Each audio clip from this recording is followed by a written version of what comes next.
Buenos días a todas y a todos. Vamos a empezar entonces un poquito refiriéndonos a qué es la inteligencia artificial en general. Antes de la definición formal, un poco situarnos en este tema. Actualmente existe como hartas opiniones como bien opuestas entre sí en relación a la emergencia de las nuevas tecnologías, ya de las nuevas inteligencias artificiales. La inteligencia artificial es algo que viene desde el origen de la computación. Alan Turing fue un matemático que creó los computadores y creó las máquinas computantes que después se traducieron literalmente en lo que son los computadores que conocemos hoy. Y desde su concepción inicial ya habló él de qué características tendría que tener una máquina para poder llamarla inteligente, lo que se llama el test de Turing. Entonces no es algo nuevo esto, ¿ya? Existen mallas curriculares que tienen los cursos de inteligencia artificial al menos desde el año 2000, ¿ya? Pero ahora actualmente es algo que está cobrando mucho interés. Han aparecido máquinas muy potentes que están resolviendo problemas que antes se consideraban sumamente complejos, y por eso, especialmente en la parte académica, que es lo que nos convoca, pero también, por ejemplo, no sé si saben las huelgas que hay ahora de los guionistas en Hollywood, y así con un montón de empleos, se están generando muchos problemas o controversias en relación a esto. Sin embargo, hay que también tener una visión histórica y darnos cuenta de que esto no es nuevo tampoco. Siempre ha habido resistencias en contra de las tecnologías. Hace muchos años también, esta es una noticia antigua, ¿cierto?, donde había una marcha de profesores en contra del uso de las calculadoras, ¿ya? Actualmente nadie pondría en duda eso, nadie lo discute. Las calculadoras son algo que se utilizan, que todos utilizamos, no pasa nada si un estudiante saca su calculadora, y eso actualmente ha permitido desarrollar también la enseñanza y entregar contenidos más sofisticados, ¿ya? Que avance la enseñanza y el aprendizaje. Entonces, este es un debate abierto, hay oposiciones contrastadas, las dos tienen sus argumentos a favor y en contra. Nosotros no nos vamos a situar a favor en particular de una u otra, pero sí es importante de que esta controversia se genere con información, informadamente. O sea, no ponerme en contra de la inteligencia artificial porque me da miedo pero no sé de qué se trata, o ponerme a favor de la inteligencia sin tampoco saber de qué se trata y decir no, me parece porque sí, ¿ya? Si uno se va a las bases, a lo que se describe como definición de lo que es la inteligencia artificial, es algo que generalmente, o que uno lo podría, en el borde de la definición, lo podría ocupar normalmente, que es un conjunto de herramientas, de técnicas preexistentes, ¿ya?, desarrolladas, implementadas, y que permiten resolver tareas, que básicamente son tareas que uno podría hacer, pero que, dada la potencia que tiene una máquina, un computador, se hace más rápido. El concepto de inteligencia en esta definición tiene que ver con el poder de cómputo que tiene un computador o una máquina, un clúster, un server, de poder hacer un reconocimiento de ciertos patrones dentro de un conjunto de datos que nosotros podríamos hacer, pero que por supuesto nos costaría mucho más. Entonces, mucho más en términos de tiempo. Entonces, la inteligencia artificial, como definición, es un conjunto de técnicas que permiten resolver tareas para reconocer ciertos patrones con información de entrada, nosotros le decimos estos datasets o datos de entrada, y que proveen ciertos resultados que para nosotros son súper coherentes o que tienden a ser coherentes.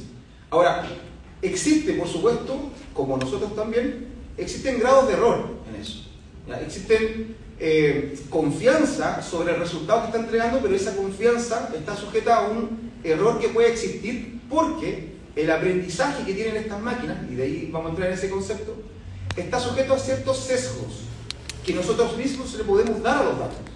¿Ya? Por ejemplo, por ahí le doy un poco de pie después al profesor Roberto, hay ejemplos donde estudios que se hacen para reconocer ciertos patrones de cara, por ejemplo, fueron entrenados con una cierta especificación en esos datos, en esas caras, que personas que eran de otra etnia, de otra raza, no eran posibles de ser clasificadas o categorizadas porque el sesgo con el que fue entrenado esa técnica, ese algoritmo, no consideraba ese tipo de patrones dentro de esas imágenes. Entonces, si bien la inteligencia artificial es un apoyo, por supuesto, existe también un criterio experto que está por detrás, que es el criterio que nosotros tenemos, para poder decir si efectivamente lo que me está entregando esa herramienta cumple o no con el criterio que yo quiero y que espero de ese resultado. Entonces, más allá de que esta inteligencia artificial o este conjunto de herramientas, ¿no? Conjunto de algoritmos,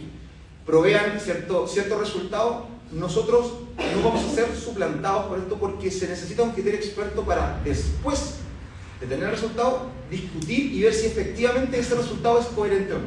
Entonces, más allá de lo que uno puede escuchar, ¿no? Decir que, y eso es algo que probablemente ya he escuchado, le pregunté a una inteligencia artificial y me dijo esto. Claro, le puedo preguntar lo que yo quiera, pero de ahí a que la respuesta sea coherente depende de mí, si es que mi criterio, mi conocimiento determina de lo que me está entregando es correcto o no.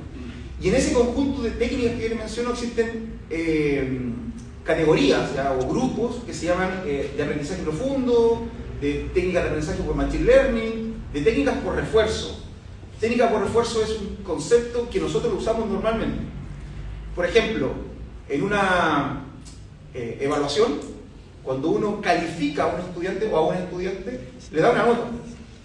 Y uno espera que esa nota para el estudiante pueda ser, en términos, entre comillas, puede ser una recompensa o un castigo. ¿Ya? Ese es el criterio que se usa cuando uno estudia aprendizaje por refuerzo, que es una de las técnicas dentro de la inteligencia artificial. Eso es súper común en la naturaleza. Los animales aprenden de esa forma. ¿Ya? Aprenden porque se les está entregando una métrica en la naturaleza que les permite decir lo que estoy haciendo es correcto, por este camino me tengo que ir, lo que estoy haciendo es incorrecto, por este camino no me tengo que ir. En general, uno aprende de esa forma. ¿Ya? El aprendizaje por refuerzo es una de las tantas técnicas o criterios para elegir técnicas que permiten, ¿cierto?, aprender de estos datos de entrada, este conjunto de elementos que permiten, ¿cierto?, generar resultados. Y aquí un poco suelto el micrófono, la herramienta que está ahora, ¿cierto?, en top de todos la conocen, ¿cierto?, ChatGPT, funciona de esa forma.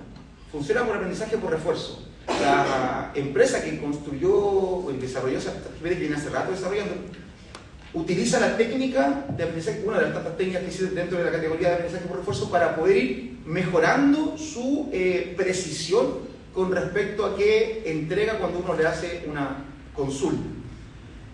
Así que, en general, cuando uno habla de inteligencia artificial en la definición, es básicamente resolver tareas más rápido que requieren de algún criterio de aprendizaje que nosotros también podríamos hacer, pero que lamentablemente no podemos hacerlo tan rápido como lo hace un computador. Eso es la inteligencia artificial. Gracias, Rodrigo. Sí, también me parece necesario reforzar la diferencia entre lo que es lo que acaba de decir Rodrigo, y lo que no es la inteligencia artificial. Que eso también es yo he escuchado varias personas hablando de inteligencia artificial como, por ejemplo, hacer búsquedas en una base de datos gigante. Eso es algo que se hace desde los años 60, que no hay nada de inteligente ahí, ¿ya? Es como hacer una búsqueda en un Excel. Usted tiene una planilla Excel, puedo tener una planilla gigante, ya que pese 1 giga, si es que el software me lo permite abrir, y puedo hacer un query, buscar y hacer una suma, ¿ya? O hacer una búsqueda dentro de un montón de plantillas, de archivos en mi computadora y que me arroje un resultado medianamente complejo. Ahí no hay una inteligencia, porque si yo vuelvo a apretar Enter y le hago exactamente la misma consulta, me va a arrojar exactamente el mismo resultado.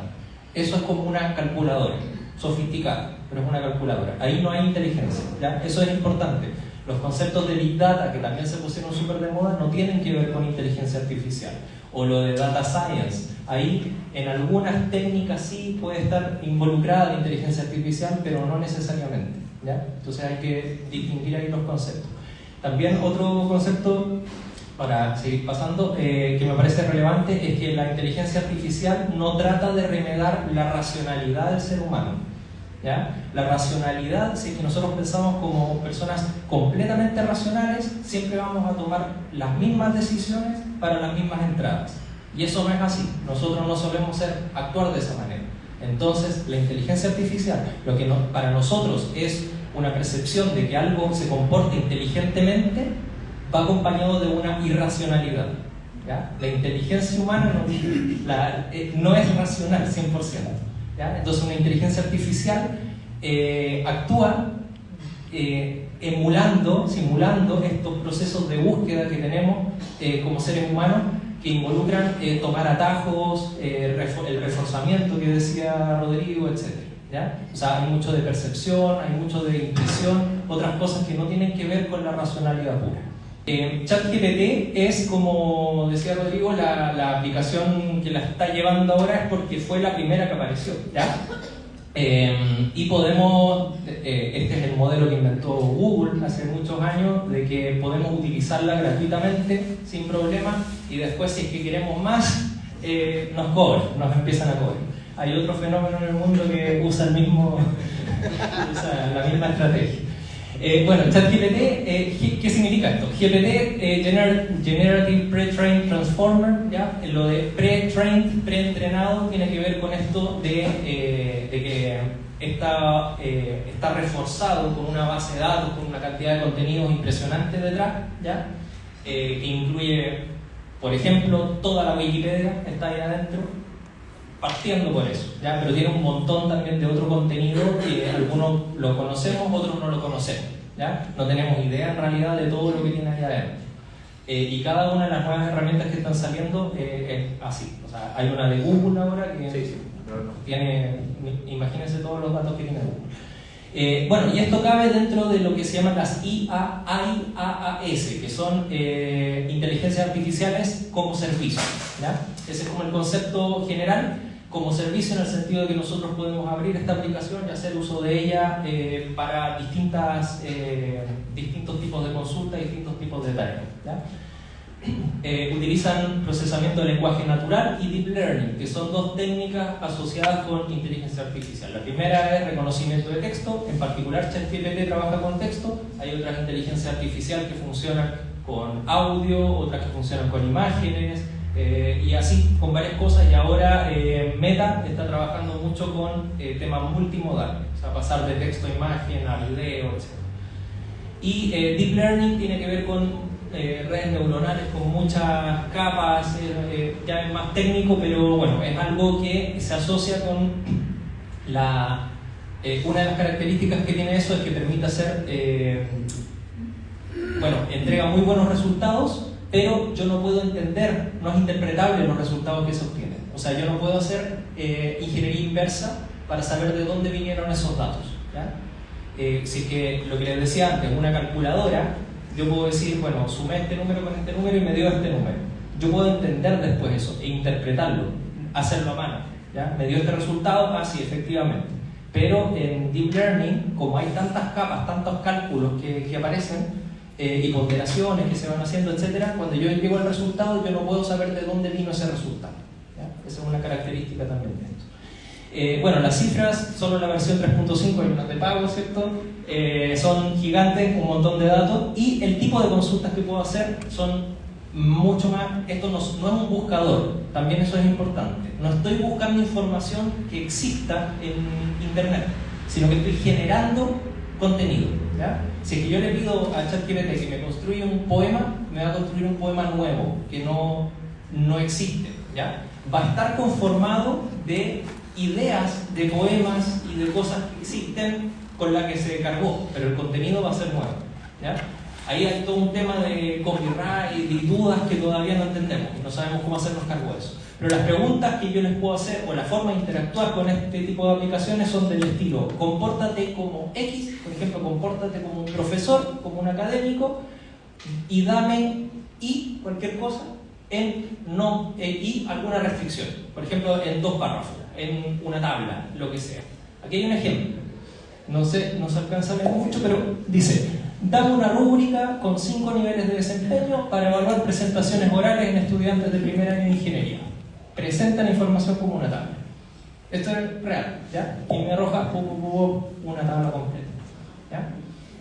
Entonces, sin ir más lejos, yo en 10 segundos puedo generar una rúbrica completa para un curso o una planificación de un curso, si es que le pongo todas las restricciones, hago la consulta correcta, etc.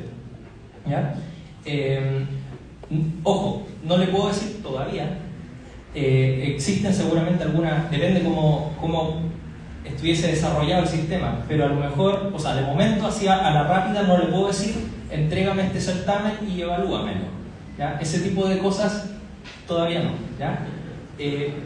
Aún no, pero en el tipo de potencia que tienen las cosas de las que estamos hablando, ¿ya? También uno le puede dar un ejemplo, ¿cierto?, con una dieta. Dame una dieta bajo estas restricciones de cómo quiero comer sano para una persona con, no sé, resistencia a la insulina, de lunes a domingo, o sea, y te lo doy. Y si uno aprieta Enter para la misma, uno le puede decir, ya, dame otra, te va a arrojar otra, diferente, dame otra, te va a arrojar una diferente. ¿Ya? También eso es interesante, porque esto es contextual y va entendiendo el hilo de conversación que tú sigues. Entonces, no necesitas volver a escribirle todo de nuevo, sino que le puedes decir, ya, ahora quita esta parte y ya está la modificación. Sí. Bueno, pero ChatGPT no es lo único que existe, y existe todo esto como mínimo, ¿ya? Podemos ver de que las grandes compañías del mundo están desarrollando este tipo de tecnología, ¿ya? O sea, tenemos a Microsoft ahí, tenemos a Meta, Amazon, tenemos a empresas chinas que están metidas, IBM, que tradicionalmente suele trabajar en temas de hardware, pero ahí está metido. OtterEye es un ejemplo que trabaja con audio, y bueno, etcétera. Ya hay muchas que están trabajando y están apareciendo continuamente, nuevas versiones, etcétera. No sé si y bueno, en el mundo ya se están tratando de empezar a poner de acuerdo sobre algunos alineamientos de estos temas. Por ejemplo, la UNESCO arrojó un manual, una guía de inicio rápido acerca de ChatGPT en particular, pero se podría aplicar a las demás tecnologías. Esto salió bastante rápido. Eso igual es interesante, de que haya salido una respuesta relativamente rápido a estos temas, y se refiere a la inteligencia artificial en la educación superior, justamente. Ustedes pueden buscar este documento, está online a disposición de todo el mundo, y entre otras cosas incluye, bueno, para quién le podría servir este tema, ¿ya? En qué tipos de aplicaciones, y para los investigadores en particular esto está haciendo la bomba, o sea, te permite reducir muchísimo trabajo, ¿ya? Y se puede aplicar en los distintos pasos de la investigación. Por ejemplo, para el diseño de una investigación, ¿ya? Generar ideas para preguntas o proyectos de investigación, cómo plantear una pregunta de investigación, que por ejemplo yo tengo una idea, cómo poder desarrollar y seguir afianzando eso, darme sugerencias de hipótesis, darme sugerencias de preguntas, etc. Sugerir fuentes de datos. Esto hay que tener ojo, porque si es que, por ejemplo, a ChatGPT uno le pregunta, dame referencias de tal cosa, como es un generador de texto, va a inventar las referencias, se las va a inventar, ¿ya? Entonces uno le tiene que decir, dame referencias que estén indexadas en DOI, en WOS, por ejemplo, o en Scopus, y ahí te va a arrojar referencias que después viene el conocimiento experto que decía Rodrigo, y uno tiene que verificar eso, obviamente. ¿Ya? Uno no puede llegar y copy-paste y ya está, sino que uno tiene que estar preocupado de verificar, ¿ya? Pero si es que uno acota suficientemente la pregunta, sí que te puede entregar resultados mucho más precisos.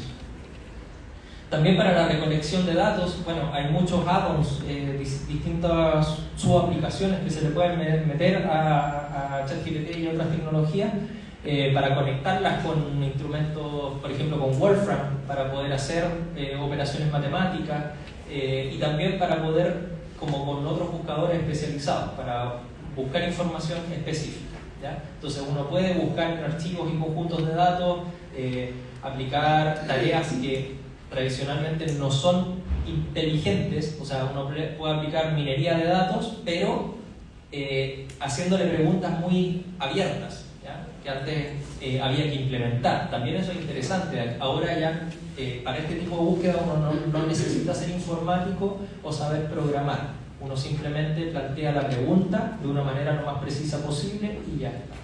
Ustedes como, por ejemplo, si es que no están relacionados con la informática ni con la ingeniería, ustedes podrían decirle, bueno, imagina que eres un informático, porque no necesito serlo yo, sino que lo importante es que la máquina actúe como uno y hazme tal cosa, ¿ya? Y después uno le puede decir, ahora sí, compórtate de acuerdo a esta expertise, que es la mía, para interpretar esto que yo te digo, ¿ya? Entonces uno puede ir interactuando en las distintas etapas, haciendo que la máquina se comporte de acuerdo a lo que se necesita. Bueno, traducir textos, esto ya los traductores desde hace rato que están funcionando súper bien. En Google Translate, por ejemplo, es un buen ejemplo. Inicialmente Google Translate traducía pésimo, ¿cierto? ¿Se acuerdan? Traducía puras KS. Y eso era porque la forma inicial de implementar ese traductor era a través de distintas reglas gramaticales y estaba tratando de actuar de manera racional, ¿ya? Pero en un momento Google dijo, bueno, yo tengo un montón en mi repositorio, en mi base de datos, un montón de textos en castellano, un montón de textos en inglés, entonces que aprenda solo. Entonces ahí le metió inteligencia y agregó una funcionalidad que sobre todo estaba bien visible al inicio del traductor, que era poder corregir y también validar. ¿Te pareció bien esta traducción, sí o no? ¿Y por qué? Entonces fue la misma gente, los mismos usuarios, que es algo que se llama crowdsourcing también, que es como una manera de que los mismos usuarios van mejorando el entrenamiento de esa máquina, ¿ya? O sea, nosotros mismos ayudamos a Google de alguna forma a captcha, claro, también a mejorar sus propias herramientas. Ese es un modelo interesante que lo inventaron prácticamente ellos, que es que ellos te proporcionan algo gratuito, uno lo empieza a utilizar y el mismo hecho de estarlo utilizando va mejorando su producto para finalmente afianzarlo y dejarlo como una cosa definitiva con la que puede pagar, ¿ya? Esto no sé si se acuerdan también que el correo electrónico de Google le ponían versión beta y estuvo, no sé, una década así, como versión beta, y nosotros lo usábamos para todo, ¿ya? Y era beta porque decían, bueno, no está terminado, todavía estamos trabajando, ¿ya? Pero uno ya lo usaba para todo, era institucional incluso, ¿ya? Es la forma de trabajar. Luego, para el análisis de datos, estas cosas generan código, o sea, eso para mí es impresionante. Y generan código de programación, uno le puede decir, genera un código que haga tal cosa y después uno lo implementa y lo corre y funciona, ¿ya? Incluso uno le puede decir, corrígeme este código, ¿ya? Sugerir temas o asuntos para el análisis también, y después en la redacción final de un documento también mejora la calidad de la escritura, puede cambiar el formato de citas, yo quiero trabajar en APA, quiero trabajar en Harvard, IEEE, etcétera, que me las cambie, y también traducir, o sea, necesito que esto esté en este idioma, en este otro, etcétera, ¿ya? Obviamente después todo eso hay que validarlo. Actualmente también existen algunas aplicaciones que son para chequear si es que la redacción está hecha por una IA o no. Parece que ChatGPT tiene una cierta forma de escribir, entonces hay una cierta manera de poder verificar, ¿ya? Con cierto grado de error o no. Bueno, aquí podemos debatir entonces si nos vamos a desgastar todo el tiempo tratando de chequear si una tarea de nuestro estudiante la hizo una IA o no, o tratar de cambiar el mecanismo de evaluación de pronto, ¿ya? Porque ¿dónde vamos a gastar el tiempo? ¿En tratar de descubrir al pillo o tratar de decirle como las calculadoras, bueno, utiliza esta cuestión, yo te voy a preguntar otras cosas, ¿ya? Ahí está la cuestión. Desafíos y oportunidades entonces, aplicaciones en educación superior, bueno, para la enseñanza y el aprendizaje, para la investigación, para procesos administrativos se usa muchísimo, y para participación en la comunidad en general, o sea, esto aborda todos los frentes en realidad. Hay muchos retos implicancias éticas que se están empezando a abordar, pero todavía están abiertas. Hay muchos también, obviamente, temas económicos de fondo. Es como medio paradójico que los mismos creadores de estas tecnologías son los primeros que están llamando a que se regulen, pero no sé, mientras tanto siguen desarrollando eso. Entonces es como ahí hay baches, o sea, esto creció más rápido de lo que la ley, por ejemplo, es capaz de abordar. Entonces hay temas de integridad académica, falta de regulaciones, qué pasa con la protección de datos, que era algo que se estaba empezando a debatir desde antes, y ahora chuta, llegó esta cuestión y hay que avanzar más rápido todavía, parece. Sesgos cognitivos, lo que comentaba Rodrigo, súper importante, estos clasificadores sesgados que generan problemas, lo que se habla de las IA racistas, por ejemplo,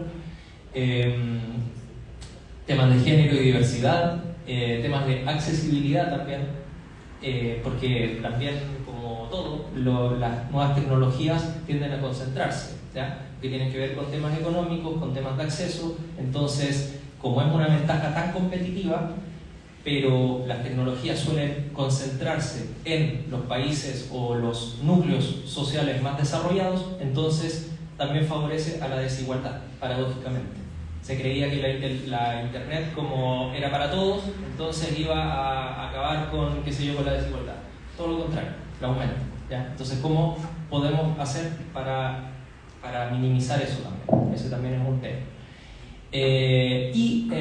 Finalmente la comercialización, cómo se va qué va a pasar con esto, ¿ya? Recomendaciones de la UNESCO son recomendaciones muy incipientes. Me imagino que irán actualizando ese documento a medida que vayan discutiendo más estos temas. Abrir el debate, para empezar, lo que estamos haciendo aquí, sobre el impacto de las IaaS, ¿ya? Las inteligencias artificiales como servicio. Orientaciones claras sobre cómo y cuándo utilizar estas herramientas, también de parte de los profesores a estudiantes, por ejemplo. A lo mejor va a ser después algo, digo yo, no sé, obligatorio en los programas de escribir, bueno, uso de inteligencia artificial. Entonces, conectar estas herramientas con resultados de aprendizaje, revisar formas de valoración y de evaluación. Con el punto anterior es interesante de que ahora la información está disponible, pero también está disponible la desinformación. Entonces, también llama la atención de que los estudiantes, desde que nacen, ya tienen acceso a una cantidad de información virtualmente infinita, pero no saben buscar. Entran a la universidad y no son capaces de poder encontrar una solución, o siguen preguntando al profesor, bueno, ¿y esto cómo se hace? Y es como, bueno, pero búsquelo, ya, pero ¿cómo lo busco? ¿Ya? Entonces hay todavía una deficiencia de qué hacer con toda esa información que existe, cómo buscar. A lo mejor el cómo buscar es un resultado de aprendizaje interesante, ¿ya? El cómo filtrar, el cómo discernir cuando algo es verdadero, qué sé yo, ¿ya? Revisar y actualizar políticas de integridad académica y encontrar formas para mejorar consultas y uso de estas herramientas. También hay desafíos propios, así como se están generando estas ChatGPT, todas estas, las de Amazon, las de IBM, etc. También pensar, porque están las tecnologías ahora para hacerlo, en inteligencias artificiales propias, ¿ya? Que las mismas universidades, que las mismas instituciones tengan sus propias IA, ¿ya? Que pueden ser más cerradas, pueden jugar con otras reglas, ¿ya? Con unas reglas propias, más de control, más de privacidad, etc. ¿Ya? Entonces, a lo mejor por ahí también hay algunas cosas que se pueden hacer.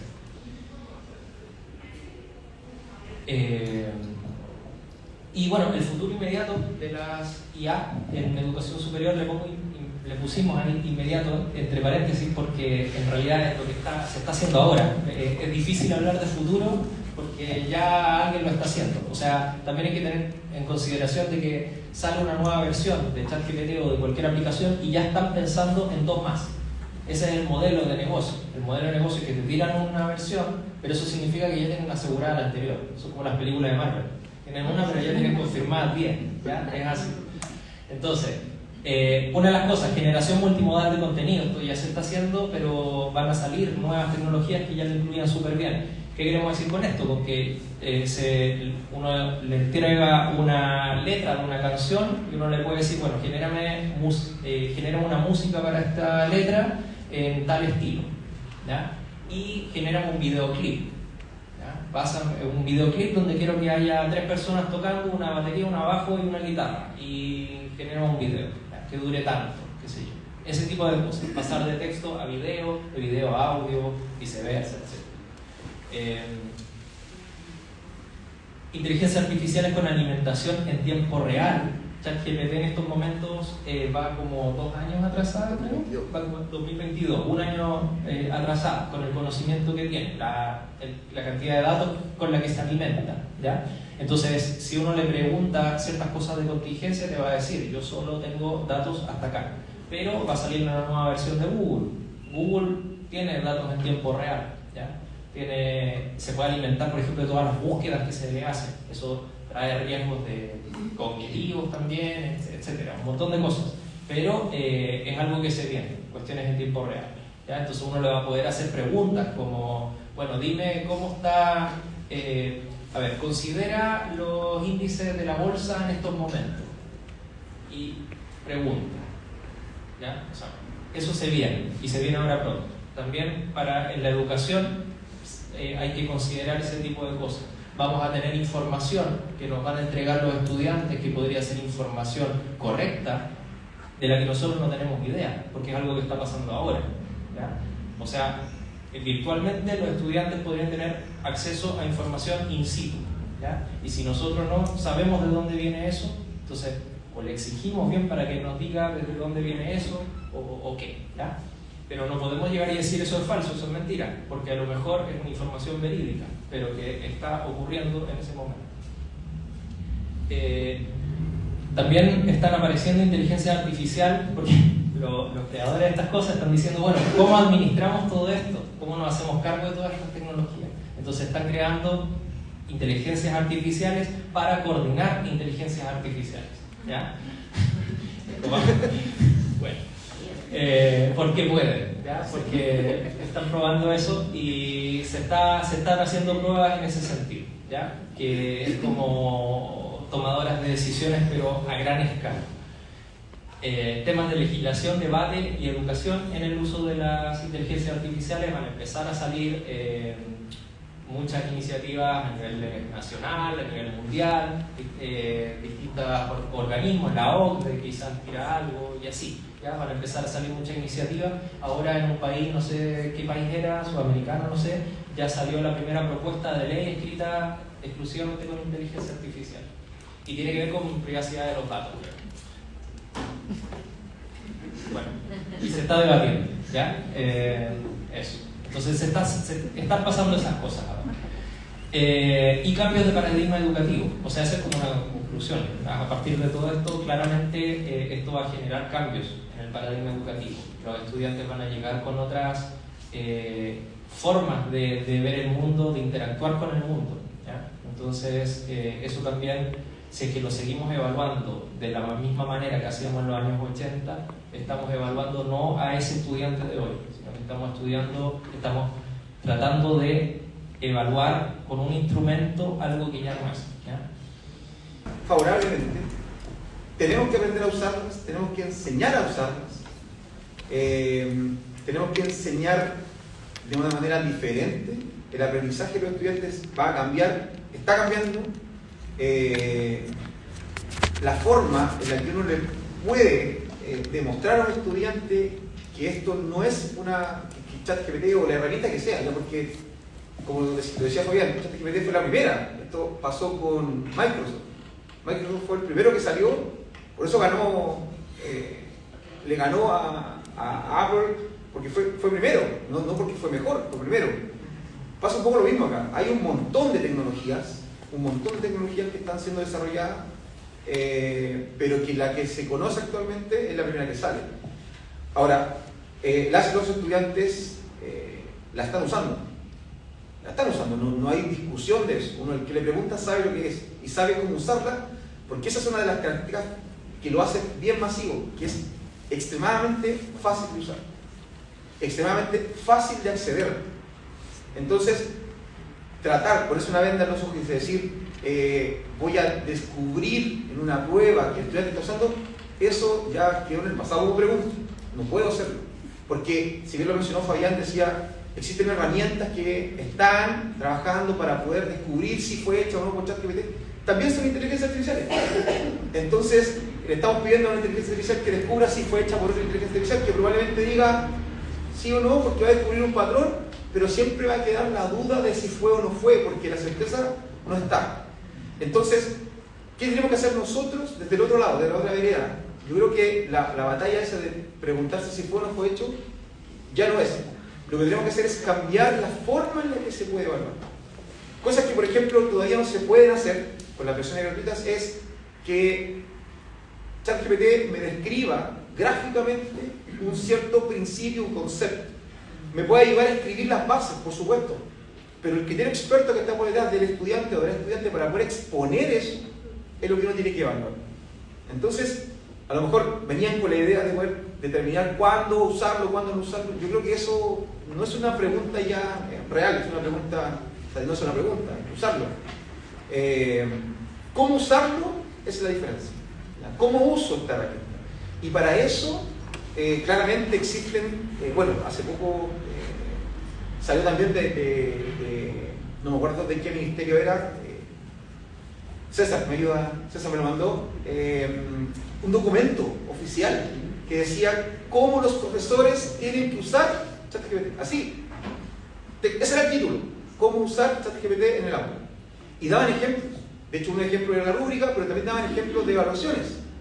Por ejemplo, construye una evaluación que tenga este criterio de evaluación, con este nivel de desempeño, con este tipo de estructura evaluativa, y en general apuntaban a describir. Ese era el principio, describir el concepto. Le decían también, dame 10 ejercicios de álgebra lineal. Y no tenía ningún problema en buscar 10 ejercicios. Dame los resultados paso a paso. Esa batalla no existe, ya está. Entonces te puede aprender, ocupando la herramienta puede aprender lo que nosotros enseñamos hasta hace un par de meses atrás. Lo nuevo, y donde tenemos que sacar el provecho, es justamente la tecnología educativa. Esta tecnología educativa, particularmente la educación, tiene que ver con cómo yo uso correctamente eso. Y para eso nosotros tenemos que estar en esa vereda, en la vereda de saber utilizarla para saber entregar las competencias para que el estudiante la use. Con eso, si tenemos que quedarnos con algo, yo creo que ese es el correo final. No vamos en contra, un poco, Fabián decía, vamos en una corriente o en la otra. Yo que estudio un poco esto, creo que es bien difícil ir en contra de eso. Es bien difícil ponerse en la vereda de no voy a reclamar porque lo están usando mucho. Yo creo que la van a usar aunque nosotros digamos que no, por tanto tenemos que estar en el otro lado. Y en esa discusión, debate, creo que existen muchos caminos. Ya uno puede, y nosotros también estamos intentando potenciar actividades, talleres, cursos, diplomados, etcétera, que vayan en beneficio de modernizar la práctica educativa, ¿cierto? Potenciarla con nuestro conocimiento, que eso nadie nos quita, lo que nosotros estudiamos, por supuesto, pero ocupar estas herramientas que son facilitadoras, principalmente. Eso es una herramienta, una facilitadora en un contexto de aprendizaje que cambió. Para bien, para mal, yo creo que para bien si lo sabemos usar correctamente. Eso. Bueno, la última medida que no la tenemos ahí era ¿qué estamos haciendo nosotros en la universidad con respecto a eso? Y ahí sí le cedo la palabra al profesor Roberto. Bueno. Estaba como ahí, escuchando. No, mire, yo quiero tomar un poco lo que dijeron los colegas. Yo creo que hay un tema súper complicado para nosotros, ¿ya? Que hacer también lado.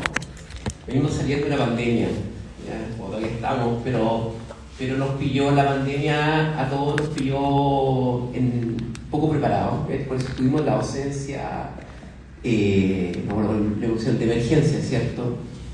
Y mostró que algunos más, otros menos, había una carencia de habilidades, en competencias digitales. Yo creo que ese es el tema. Y ahora que logramos tener un cierto grado de fluidez, aparece algo nuevo, ¿ya? Y tenemos que adaptarnos nuevamente. Creo que eso puede ser súper desgastante para cada uno de ustedes, para mí también, ¿ya? De hecho, nosotros dictamos con Rodrigo Fundamento de Programación, ¿ya? Pero tiene un componente práctico.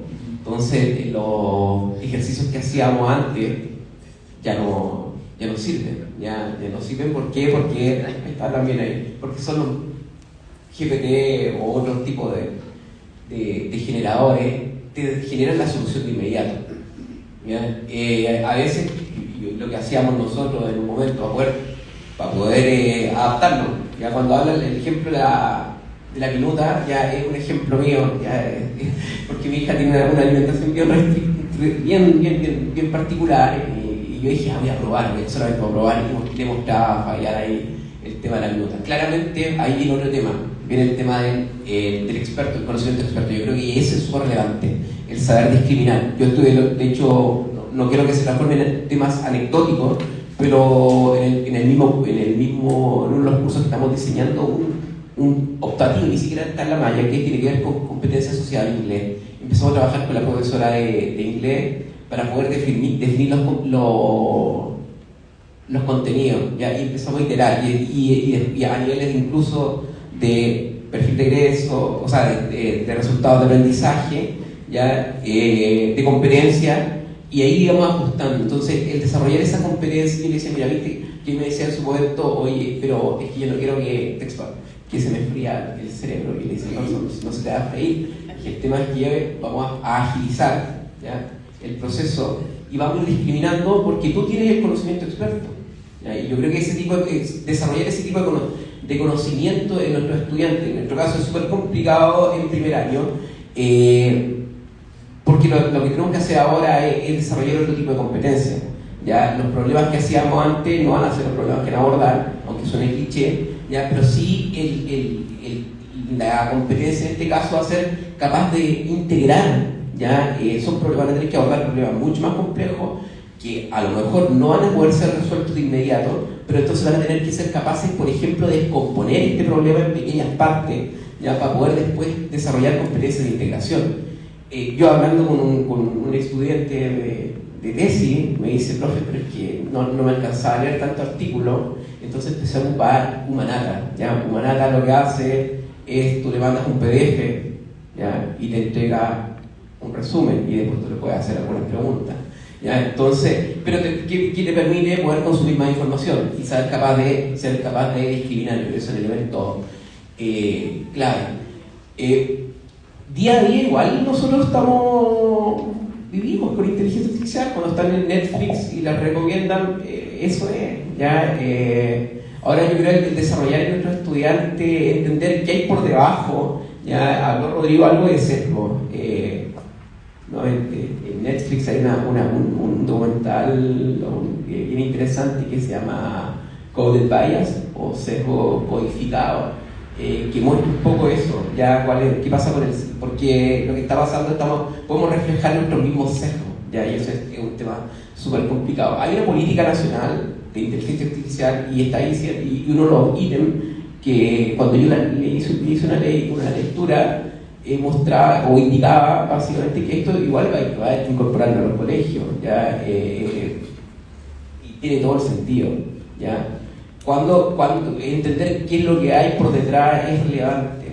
Ahora, hace 25 años con internet pasó lo mismo, ¿ya? Y con la calculadora, como decía Fabián, también. Y antes a lo mejor estaba en la Encarta, no sé si recuerdan de la Encarta, ¿ya? Y fuimos cambiando nuestra forma, ¿ya? Y no lo eliminamos, no desconectamos el cable o no.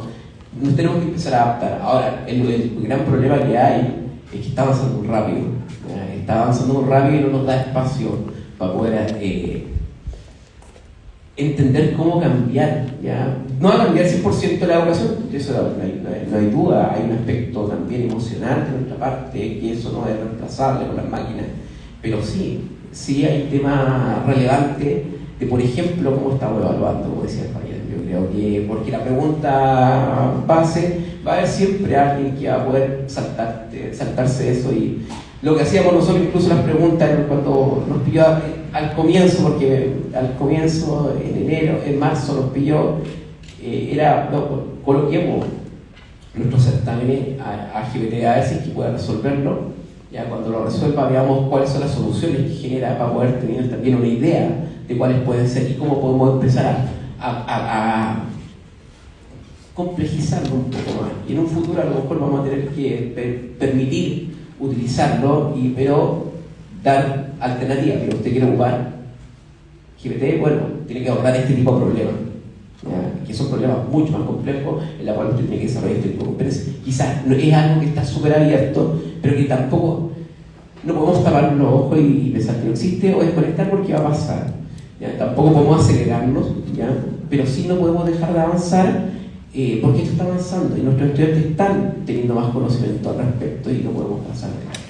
De hecho, tengo entendido que va a haber un taller, parece que valdrá, de cómo utilizar GPT. Me parece súper práctico la generación de rúbrica. Hay otro tipo de herramientas que, por ejemplo, te permiten agrupar ya por respuestas similares. Ya, no, a lo mejor sí, también hay sistemas que te califican, claramente. Ya, editoras grandes como Magro también tiene sistemas de personalización del aprendizaje. Ahí está ahí Pablo Rey, al final me acuerdo que él trabajó en tutores inteligentes, estamos hablando de harto tiempo atrás, entonces la inteligencia artificial no es nueva, ya hay iniciativas de hace muchos años, ya, desde el punto de vista incluso a lo mejor a nivel académico, dentro de poco a lo mejor se va a incorporar a los que tienen algún cargo de gestión, hay un sistema de alerta, ya, hay un sistema de alerta, ya a lo mejor ahora me parece que bueno, al día de hoy no tiene nada incorporado un módulo asociado o que tome datos históricos a lo mejor, pero el sistema de alerta temprana que tenemos, el SAT, nosotros, que nos permite, nos da una probabilidad de riesgo, ¿ya? Eso también se puede incorporar en el futuro.